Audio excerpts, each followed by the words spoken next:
good afternoon, everyone. And I do thank you for joining us today. It's our Wednesday edition of New Hope Radio.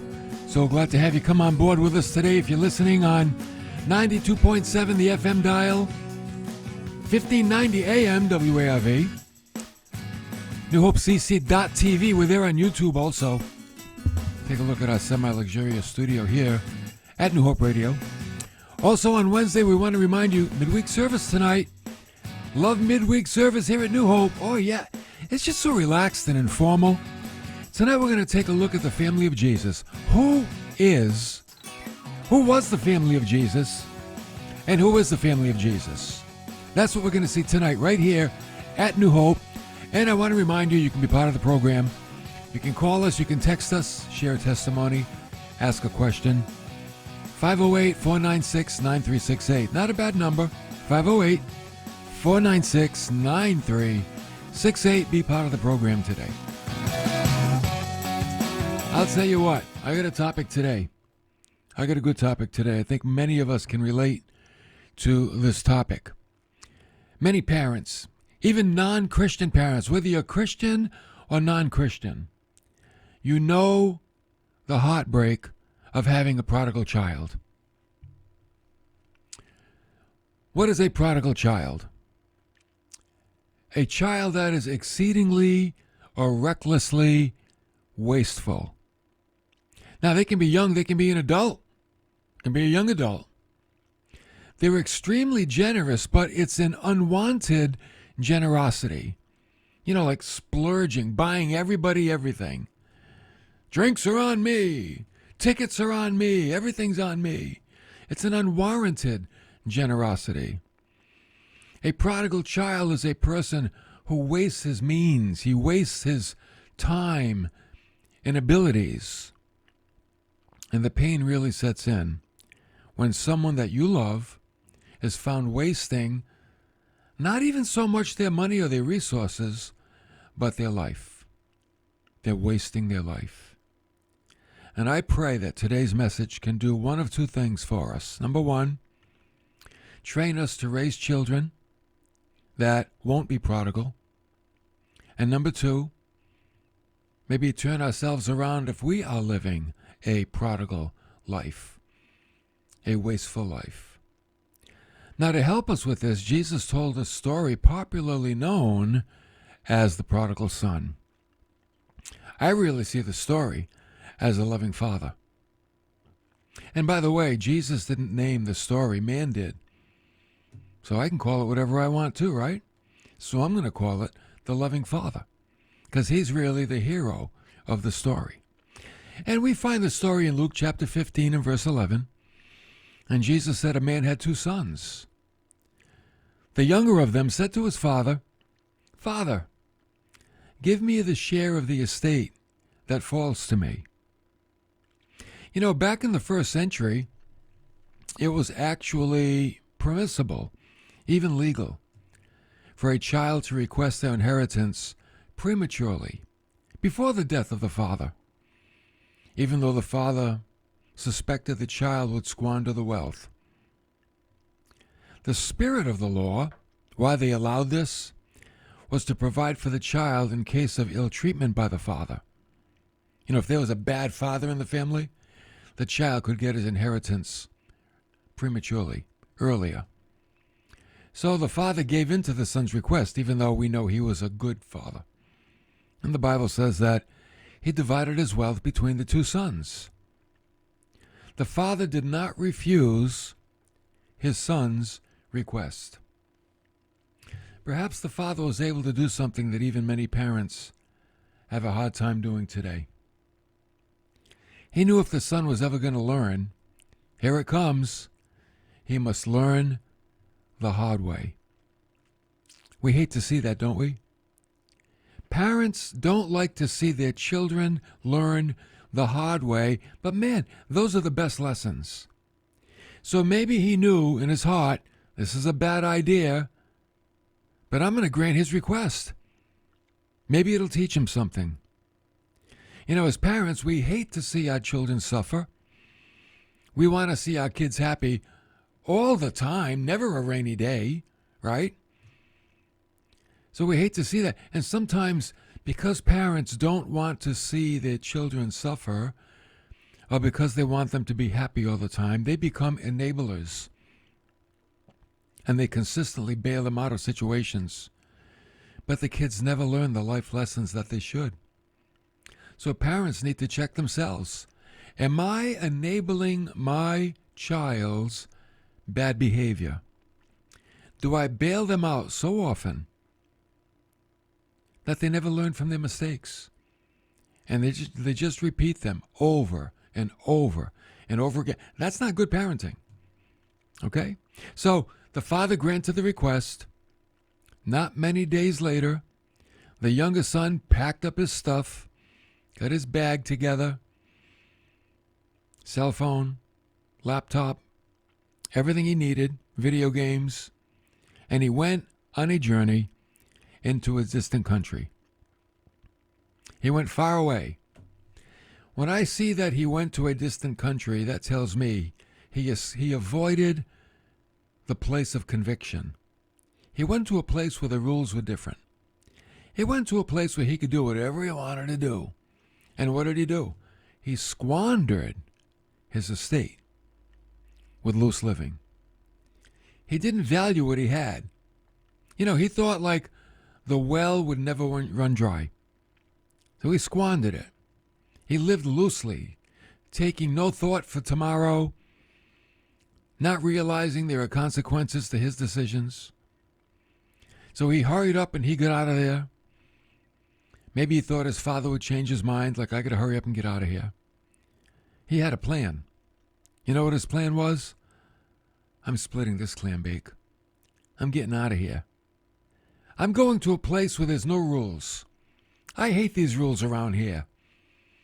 I don't like these rules my father's got. No, I'm going to a place where there's no rules, where people can do whatever they want to do. They don't care, whatever they want to do. This son was so contrary to Daniel. Remember Daniel? When Daniel was attacked and brought back to Babylon, Jerusalem was attacked and left burning, and they took a lot of the best kids and they brought them back to Babylon.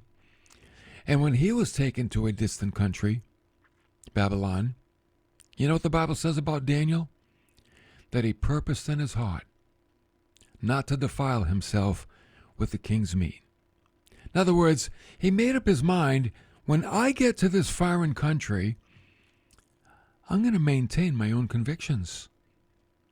When I get to this distant country, I'm not going to become like them. I'm going to remain faithful to who I am.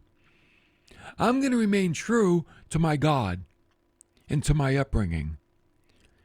Not so with this prodigal. No. Oh, he lived it up. He defiled himself with the king's meat. He enjoyed living in a place with no rules. I do whatever I want. Now, we don't know what he did, but it does say that he squandered his wealth with loose living. You can kind of figure out for yourself what you think that is. So, life lesson number one. Let's get some life lessons from this kid. Number one, living in a place with no rules only results in trouble. Rules are good. You know what rules are? Rules are like the guardrails on the highway. Guardrails keep you on the road. They prevent you from going off the road where you crash and burn. Where there are no guardrails is very dangerous, and many cars do go off the road and crash and burn. So this guy traveled a highway with no guardrails, and there he squandered his estate with loose living. Now the word squandered, it means to scatter. He just scattered it. The same word is used in 1 Peter chapter 1, verse 1, where it says, Peter, an apostle of Jesus Christ, to those who reside as aliens, scattered throughout Pontus, Galatia, Cappadocia, Asia, Bithynia. So these people were scattered about all over the place. This guy scattered his wealth. He just threw it all over the place. Whatever he felt like doing, whatever he felt like buying, he just did it. The prodigal son squandered his money all over the place. He lived a dangerous way. You know how he lived? This is very dangerous. He lived for, oh, here it comes, instant gratification. Let me tell you something. If you live your life for instant gratification, there's going to be consequences. Instant gratification is not a legitimate motivation in life. It always results in trouble. You know what you're saying? I want it now. I don't care about the outcome. I don't care about the consequences. I want it now. Instant gratification will cause you to go into debt.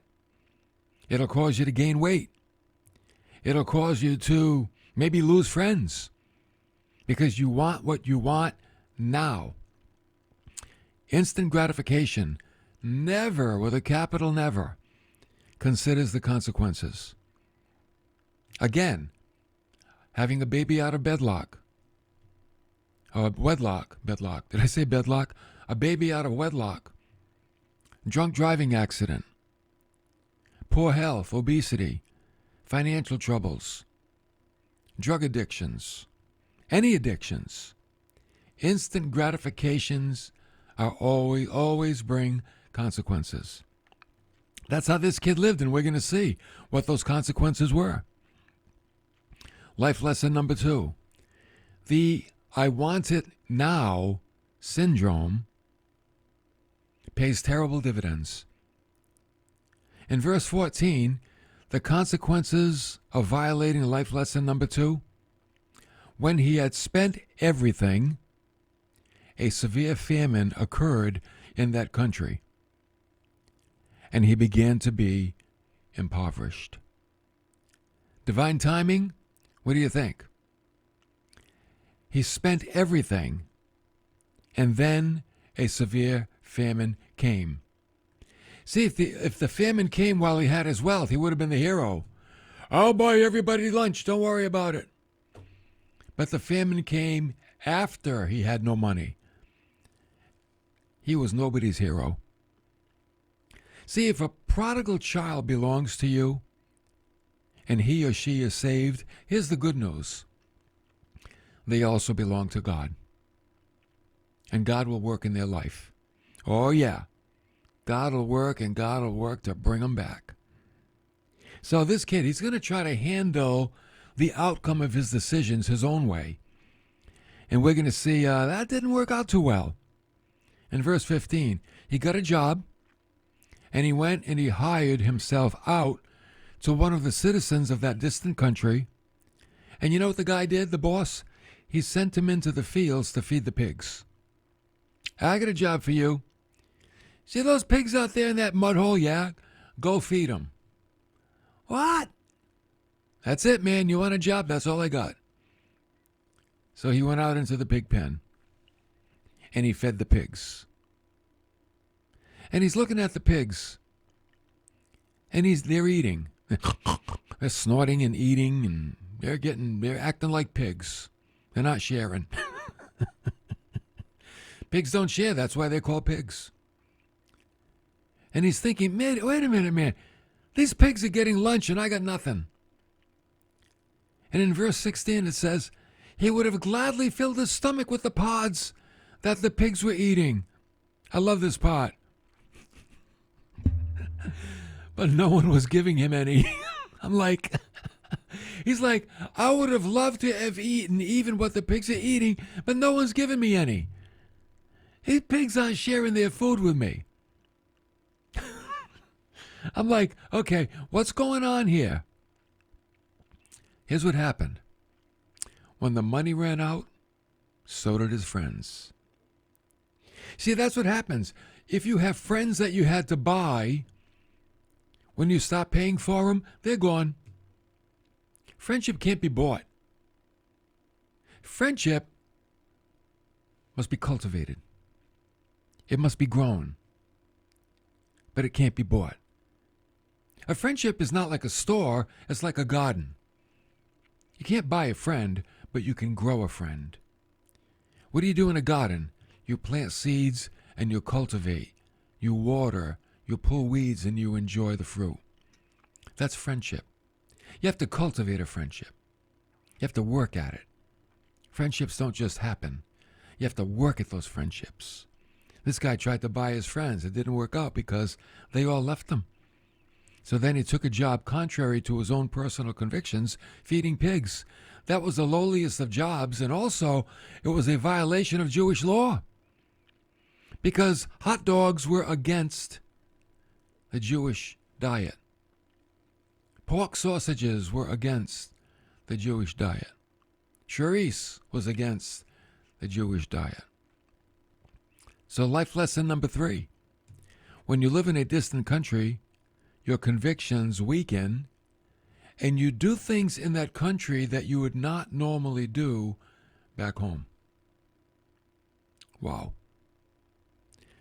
When you live in a distant country away from the place of your convictions, you'll do things that you would never do back home. To the prodigal son, look at how bad this is. Even the pig food looked good to him.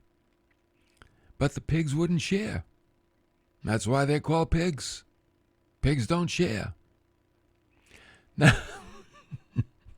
Now, the son is learning what perhaps, here it comes, only experience could teach him. See, some lessons need to be learned by experience. So now, in verse 17, something happened. He hit rock bottom. And you know what he did? He came to his senses.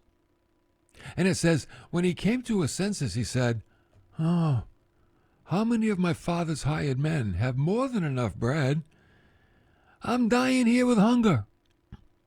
See, when you come to your senses, you realize things you never did before. You were blind, but now you see. When the prodigal was out living life, doing what he wanted, he was actually not living according to sensical thinking. One writer said, Jesus believed that so long as a man or a woman was away from God, they were truly not themselves. Right? As long as you're away from God, you're truly not yourself. You know, it's like you're not yourself when you're hungry.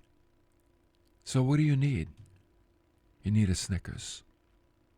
Snickers will bring you back. Well, that's a biblical principle. You're not yourself until you get back to walking with God. And you start walking with God, and the real reality sets in again. So now he's starting to think. See, rock bottom gets you thinking differently. No food, no friends, lousy job, hungry, needy. So he says, I know what I'll do. I'll get up and I'll go to my father. I'll say, Father, oh man, I blew it. I sinned. I sinned against God. I sinned against you. He said, I'm not even worthy to be called your son. But would you give me a job as one of your hired men? Would you do that? See, this kid, he developed some real humility in the pig pen, didn't he? You know, it wasn't long before that when he left home. It's like, I'm out of here. I'm going to go do my own thing. I'm sick of rules. Now he's like, Dad, can I sleep in the barn with the servants and I'll just work? I'll work. I know I'll have a roof over my head and 3 meals a day, man. That's all I'm asking for. He developed some real humility in the pig pen. He's not even asking to be a servant. Servants lived in the house, you know. He's definitely not asking to be restored as a son. He said, just make me a hired man. He wasn't even considered good enough to come back into the house. So after he worked out that plan in his head, he got up and he came to his father. Now, I love this part of the story. This is why the story is more about the loving father than it is about the prodigal son. Here's the son, right? He's coming back home. But while he was still a long way off, his father saw him. And you see the dad. He sees his son. And he felt compassion for him. How is it the father saw the son coming over the hill? You know what I think? I think he sat by the window day after day after day. See, when children walk out of their parents' life, life goes too. It's not just the child that leaves the parent's life. Life leaves the parent's life. And is replaced by emptiness and by a void. I don't think any child ever really grasps the depth of the love that their parents have for them. Just like I don't think we grasp the depth of the love that God has for us. I know we say we know he loves us and this and that, but man, do we really grasp the depth of it? We don't. Just like a child doesn't grasp the depth of their parents' love. So the father sees his son through the window. You know what he does? He does what normally noblemen fathers don't do. He got up and he ran. He ran out of the house. He ran through the field. He ran up the hill. See, noblemen don't run. He's not acting like a nobleman. He's acting like a dad. And he ran up the hill and he embraced him. Oh, and he kissed him. And the son did say to him, Father, I've sinned against heaven and in your sight. I'm not even worthy any longer to be called your son. I don't even think the father heard him. Because you know what the father said? He said to the slaves. He called the slaves. Isn't that interesting? The father never gave the son an opportunity to even apply for the job. He didn't want to hear it. He called out to the slaves. He said, quickly, bring out a hose and a bucket of water. My son stinks. No, he didn't say that. He said, bring out the best robe and put it on him. The best robe. And put a ring on his hand and sandals on his feet.